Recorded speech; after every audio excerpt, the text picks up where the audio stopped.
او چونکې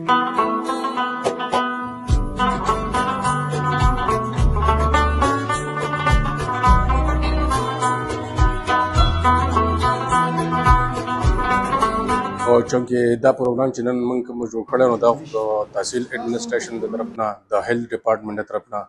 او ایجوکیشن د ډپارټمنټ د طرف نه پکې هغوی موږ سره پارټیسپیشن کړی نو دا صرف د دې دپاره موږ کړی چونکې دا اګاهي پروګرام و چونکې د ډینګي سیزن را روان دی ډینګي شروع کیږي په دې وجه دا کمپټیشن موږ روغ کړی چې مطلب څومره ماشومان چې دي نو هغوی به موږ په دې کې انوالو کړو چې کله موږ ماشومان په دې کې انوالو کړو نو هغوی به په کورونو کې هم ځي تپوسونه به کوي چې مطلب آیا دا ډینګي پروګرام موږ کوو دا څه باره کې دی نو د هغوی سره سره به ټول خلک چې دی نو هغه به هم خبرېږي د هغوی چې کوم چم ګاونډ دی یا کوم سراونډینګ ایریا دی نو دا خلک به ټوټل د دې نه خبرېږي چې ډینګي څه شی دی او د دې د بچاو طریقه څه شی دی. کمپټیشن کې د ماشومانو د انوالو کولو مقصد زموږ دا وکنه چې دا یو پیغام کمیونټي ته ورکول چې دا د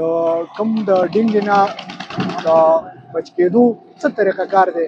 او دا ماشومان چې دي دوی کور په کور ګرځي دوی د یو بل سره بحث کوي نو ماشوم چې څه مصدر کیچ کوي نو داسې لوی نشي کیچ کولی نو د دې مقصد زموږ صرف پیغام رسول چې دا یو ښه اویرنس کمپټیشن و او کور کور ډور ډور ته زموږ هغه پیغام ورسېد د ډینګي حوالې سره او خاص کر زه زیات خوشحاله په دې یم چې زموږ د ګورنمنټ سیکټر ماشومان هغه انتهایي لایک دغه غریبي کورنۍ سره تعلق ساتي نو هغه ماشومانو پکې څه واخیسته و هغو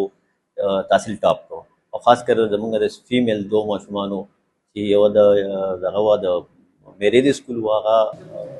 پلار هم نشتي یتیم او هغې تحصیل ټاپ کړو دا زموږ لپاره انتهایي د خوشحالۍ خبره ده او بله د بوټیال ماشومه په تھرډ پوزیشن راغله. اول نه چې کله دا په ولاړو اوبو کې اګۍ واچوي نو د دې نه لاروا قسمه ټایپ یو شکل جوړ شي هغې نه وروسته چې دی دا بیا یو چینجی شکل اختیار کړي چې هغې ته پیو پوئ او په اخر کې دا مسکیوټو د دې نه جوړ شي.